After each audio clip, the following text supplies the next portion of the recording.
Ohio. Surprise, surprise. Just a minute ago, I swear the sun was shining and I had to go get a hat. That and the fact that my hair is super scary because we've been sheltering in place far too long and the beauty salons, as you know, are closed. So I'm going to wear this hat all through the video. But I'm so excited, you guys. We have a lot of fun projects that we've had on our list for a while. And now that we're prisoners in our home, we are going to get to those projects. And one of them is we're making a potager in the back part of the property here at Winter's house. We've got a little baby one that's down near our kitchen at the back of the house, but it's not nearly big as we would have liked. And the hard part and why it's taken us so long is everything on the property goes like this. There's nothing that's flat. And as you can see, we live here in the woods and the forest, and so the sun was another factor. It was hard to find a good spot of land south facing. So I think we finally found the perfect place, and I'm going to show you, and I'm so excited. The raised beds, we're actually going to turn lemons into lemonade. We had a bunch of ash trees that we had to have cut down. They had ash borers in them, and it was beautiful wood. It was so pretty. And if you know me, you know how much I love my trees. It hurt me, just hurt me to cut those down, but they were actually falling down on their own. So what we're going to use is we're going to use those as our raised beds to create those, rather than sending that off to compost or cutting them up or burning them. We're going to put them to good use. So I'm so excited to show you guys. And we're going to do some vertical gardening as well, because again, it's not a huge space. And again, the sun is a little bit limited. You'll see here in a minute. Got some fun garden inspired projects too, and I think you guys will love. One of them is, if you watched the last Crown Bee episode, you'll see that I started my seedlings, and I feel like I have a spider in my hat, which is making me, but yes, I started my seedlings, and I am going to need something to protect them until the fence goes up, because we have deer everywhere and bunnies and all sorts of jazz. It's going to want to eat our stuff. So I'm going to make wisteria cloches, vine cloches. I just had to trim our wisteria off the pergola, and I'm like, hey, this is kind of cool because it's bendy and wiggly, and you can kind of weave it into things. So I'm going to make some cloches and show you how to do that. The other thing too is I'm going to show you how to take a very inexpensive pot. These came from Dollar General that I've had for a while, and I'm just going to show you how to make them into a beautiful French inspired garden pot. You can put on your patio or your front porch. They're beautiful. You'll be shocked. And no money, hardly any money in these pots. So stick around for that. The next episode, I'm going to show you how to make a small garden greenhouse to harden off your plants. So we're going to work on that, and I'm going to show you where our future potager is going to go right now, and then come back and I'll show you how to make the cloches and the garden pots.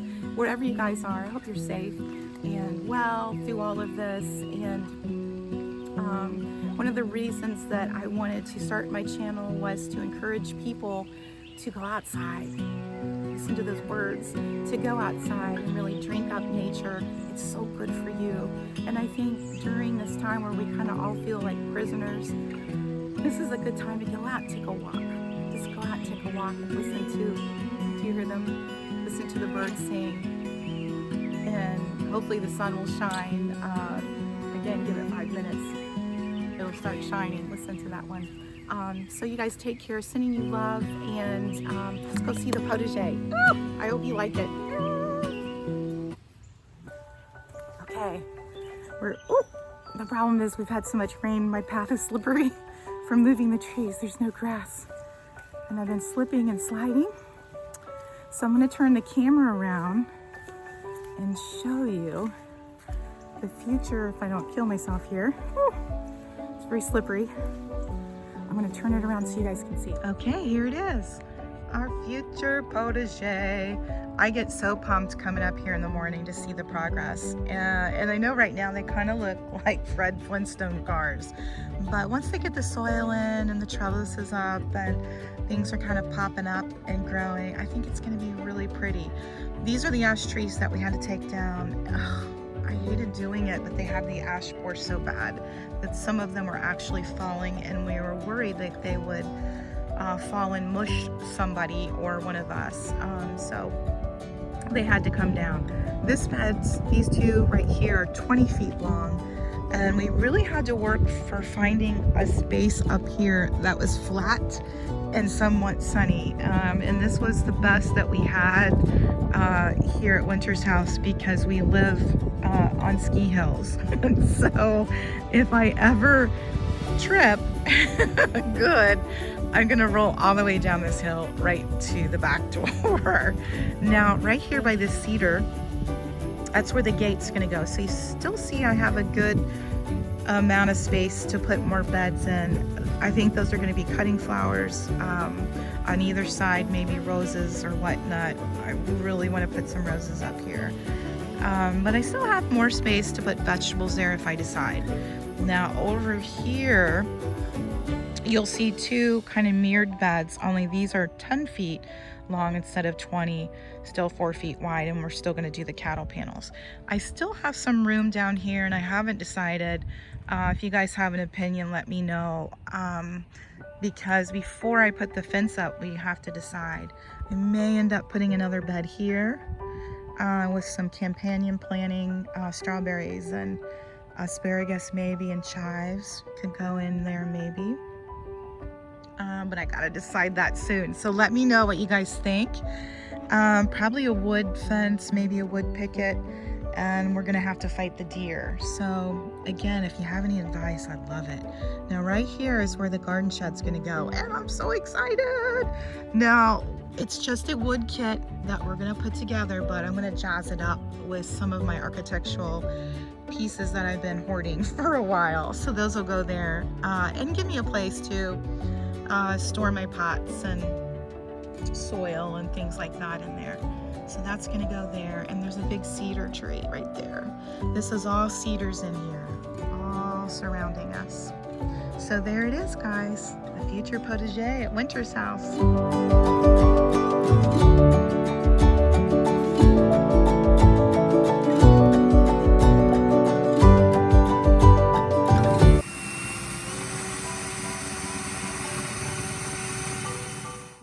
So much fun to make. You guys are gonna love it. Basically, I used a template. Mine was a galvanized bucket, or it can be whatever size. I thought this would be a nice size to go over maybe some cabbage or my tomato plants. Now, it won't be this tall. It looks kind of big for a cloche, but this much actually is going to be in the ground, 6 inches. And so I'm cutting them very sharp at the end to a point so they can stick in the ground a little bit easier, like a stake. So essentially you're going from one side to the other side, and then back over that piece, and then back over that piece. And you can see here at the top, I'll be attaching this with more wisteria vine at the top, and maybe some twine, I'll have to see. But there's so much fun to make, kind of like making a big basket.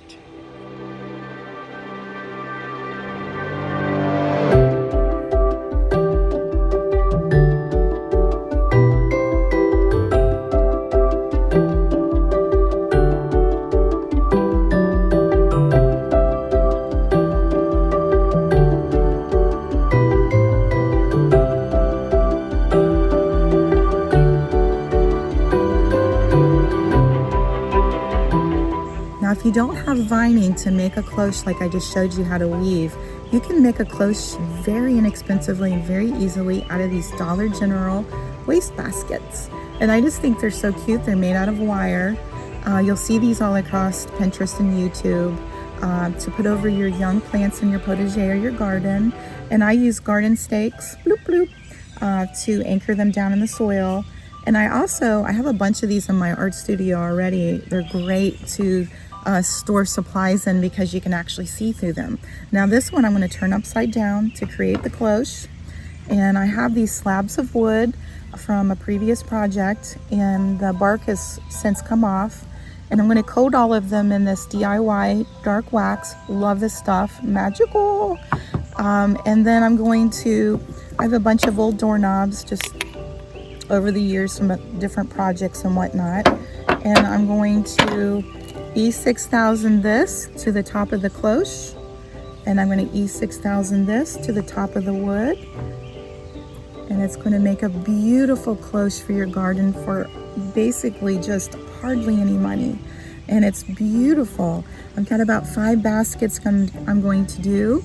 And when my little seedlings start coming up through the soil, I've got something I can put over them to protect them from those naughty little bunnies and deer.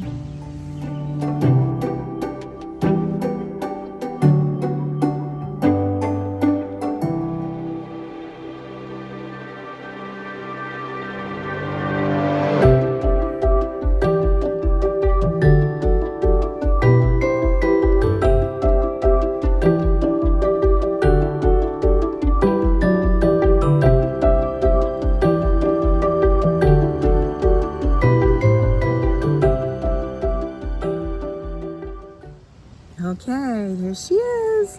Here's my fancy French-inspired pot I promised you. So easy to make, guys. This is a great project for the garden, your porch.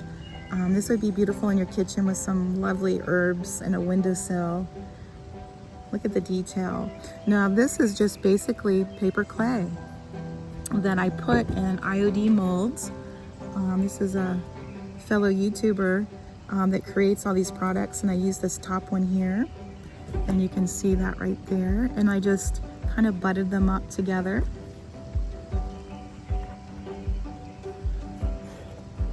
And then my base color is black velvet DIY paint. Love this stuff.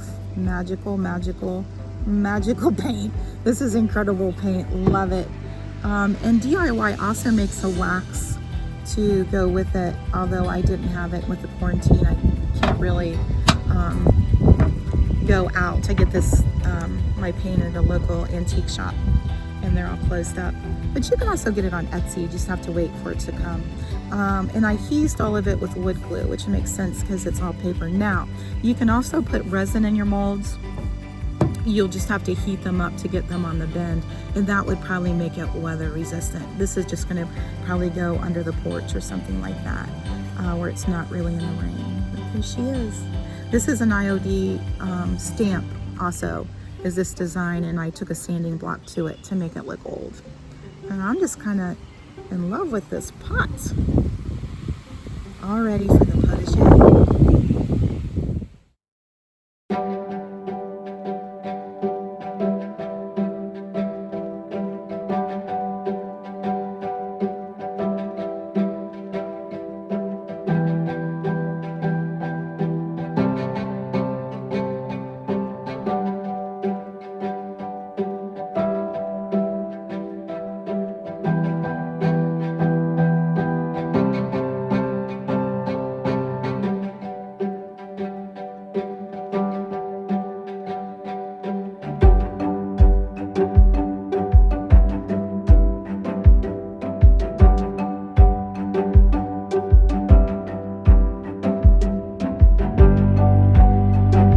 Broke our hearts not to cut them, so I'm glad we can put them to good use. Now down in here, this is a shady spot and I'm not quite sure. Oh my god, that's a snake. That is a snake. I think he's a good snake. Is he a dead snake? Are you sleeping or are you dead? Oh, yep. You're not dead. Okay.